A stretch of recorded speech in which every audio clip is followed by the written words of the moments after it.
ಶಾವಿಗೆ ಪಾಯಸ ತಣ್ಣಗಾದ ಮೇಲೆ ಗಟ್ಟಿಯಾಗ್ತಾ ಇದೆಯಾ? ಇವತ್ತಿನ ಈ ವಿಡಿಯೋದಲ್ಲಿ ತಣ್ಣಗಾದ ಮೇಲೂ ಗಟ್ಟಿಯಾಗದ ರೀತಿಯಲ್ಲಿ ಸರಿಯಾದ ಪ್ರಮಾಣದಲ್ಲಿ ಹೇಗೆ ಶಾವಿಗೆ ಪಾಯಸವನ್ನು ಮಾಡಬಹುದು ಅಂತ ನೋಡೋಣ.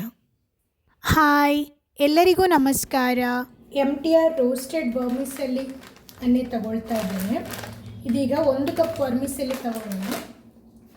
ನಾನಿಲ್ಲಿ ಹುರಿದಿರುವ ಶಾವಿಗೆಯನ್ನೇ ಉಪಯೋಗಿಸ್ತಾ ಇದ್ದೇನೆ. ಒಂದು ವೇಳೆ ಹುರಿಯದಿದ್ದರೆ ನಾವು ಚೆನ್ನಾಗಿ ತುಪ್ಪದಲ್ಲಿ ಹುರಿದುಕೊಳ್ಳಬೇಕು. 1 ಕಪ್ ವರ್ಮಿಸೆಲ್ಲಿ.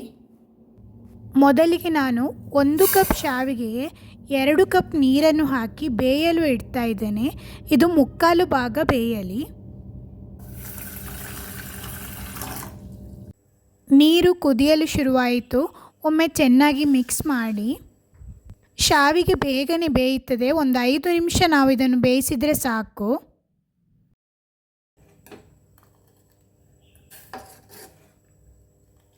ಸ್ವಲ್ಪ ಮೆತ್ತಗಾದರೆ ಸಾಕು.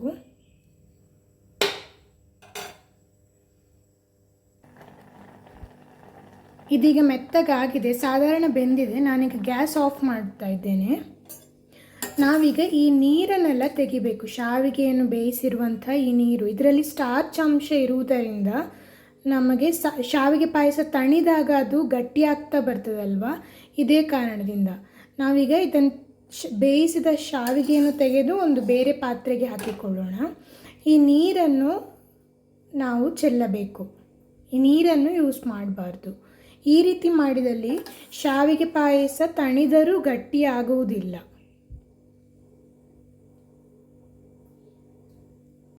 ಶಾವಿಗೆನೆಲ್ಲ ತೆಗೆದ ನಂತರ ಸಾಧಾರಣ ಒಂದು ಅರ್ಧ ಕಪ್ ಆಗುವಷ್ಟು ನೀರು ಬಾಕಿ ಇದೆ ಅಷ್ಟೇ. ಇದನ್ನು ನಾವು ಉಪಯೋಗಿಸಬಾರದು, ಇದನ್ನು ಚೆಲ್ಲಬೇಕು. ಇದಕ್ಕೆ ಹಾಲು ಅಥವಾ ತೆಂಗಿನಕಾಯಿ ಹಾಲನ್ನು ಹಾಕಿ ಪಾಯಸವನ್ನು ಮಾಡೋಣ. ಪಾಯಸಕ್ಕೆ ಈ ರೀತಿಯಾಗಿ ಹಸಿಕಾಯಿ ಆದರೆ ತುಂಬ ಒಳ್ಳೆಯದು. ಹಸಿಕಾಯಿಯನ್ನೇ ಉಪಯೋಗಿಸಬೇಕು.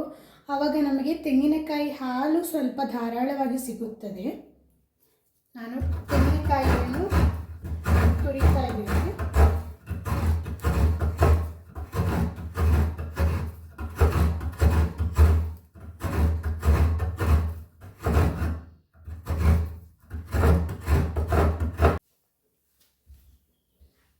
ಬನ್ನಿ, ಈಗ ತೆಂಗಿನಕಾಯಿ ಹಾಲನ್ನು ತೆಗೆಯುವ.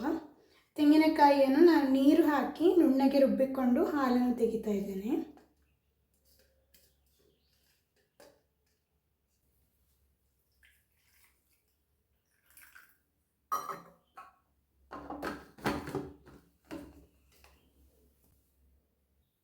ತೆಂಗಿನಕಾಯಿ ರುಬ್ಬುವಾಗಲೇ ಏಲಕ್ಕಿಯನ್ನು ಹಾಕಿ ಜೊತೆಗೆ ರುಬ್ತಾ ಇದ್ದೇನೆ. ನಿಮಗೆ ಈ ವಿಡಿಯೋ ಇಷ್ಟವಾದರೆ ಸಬ್ಸ್ಕ್ರೈಬ್ ಮಾಡಲು ಮರೆಯಬೇಡಿ ಆಯಿತಾ. ಶುಭ್ರವಾದ ಬಿಳಿ ಬಟ್ಟೆಯನ್ನು ಉಪಯೋಗಿಸಿ ಕೂಡ ನಾವು ತೆಂಗಿನಕಾಯಿ ಹಾಲನ್ನು ಶೋಧಿಸಿಕೊಳ್ಳಬಹುದು. ನಾರ್ಮಲ್ ಪ್ಯಾಕೆಟ್ ಹಾಲನ್ನು ಕೂಡ ನಾವು ಪಾಯಸ ಮಾಡಲು ಬಳಸಬಹುದು. ತೆಂಗಿನಕಾಯಿ ಹಾಲಾದರೆ ರುಚಿ ಸ್ವಲ್ಪ ಜಾಸ್ತಿನೇ ಅಂತ ಹೇಳ್ಬೋದು. ಈ ರೀತಿ ನಾವು 2 ಬಾರಿ ನೀರನ್ನು ಹಾಕಿ ನುಣ್ಣಗೆ ರುಬ್ಬಿ ಹಾಲನ್ನು ತೆಗೆದುಕೊಳ್ಳೋಣ. ಕಾಯಿ ಹಾಲು ರೆಡಿಯಾಗಿದೆ. ಇದು 2ನೇ ಸಲ ನಾನು ರುಬ್ಬಿ ತೆಗೆದಿರುವಂತಹ ಕಾಯಿ ಹಾಲು. ಇದು ಮೊದಲ ಬಾರಿ ತೆಗೆದಿರುವಂತಹ ದಪ್ಪ ಕಾಯಿ ಹಾಲು.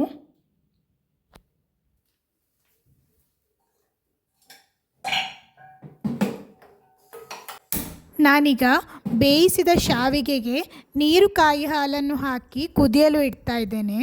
ಇದು 1 ಕುದಿ ಬರಲಿ. ಕಾಯಿ ಹಾಲಿಗೆ ನಾನು ಶಾವಿಗೆಯನ್ನು ಹಾಕಿದ್ದೇನೆ. ಇದು ಚೆನ್ನಾಗಿ ಕುದಿಯಲಿ.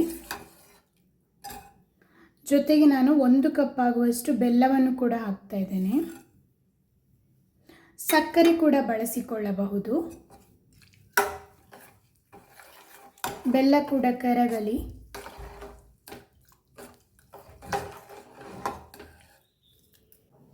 ಒಂದು ಚಿಟಿಕೆ ಉಪ್ಪು ಹಾಕ್ತಾ ಇದ್ದೇನೆ. ಶಾವಿಗೆ 3/4 ಭಾಗ ಆಗಲೇ ಬೆಂದಿತ್ತು. ಈಗ 1 ಕುದಿ ಬಂದಾಗ ಅದು ಚೆನ್ನಾಗಿ ಬೇಯುತ್ತದೆ. ಶಾವಿಗೆ ಬೆಂದಿದೆ. ತುಪ್ಪದಲ್ಲಿ ಗೋಡಂಬಿಯನ್ನು ಫ್ರೈ ಮಾಡಿಕೊಳ್ಳೋಣ. ಗೋಡಂಬಿ ಸ್ವಲ್ಪ ಫ್ರೈ ಆದಾಗ ದ್ರಾಕ್ಷಿಯನ್ನು ಹಾಕ್ತೇನೆ.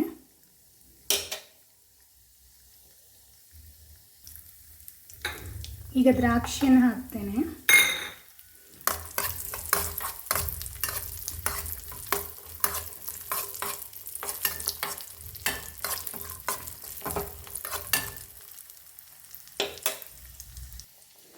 ಪಾಯಸ ಕೂಡ ಕುದೀತಾ ಇದೆ.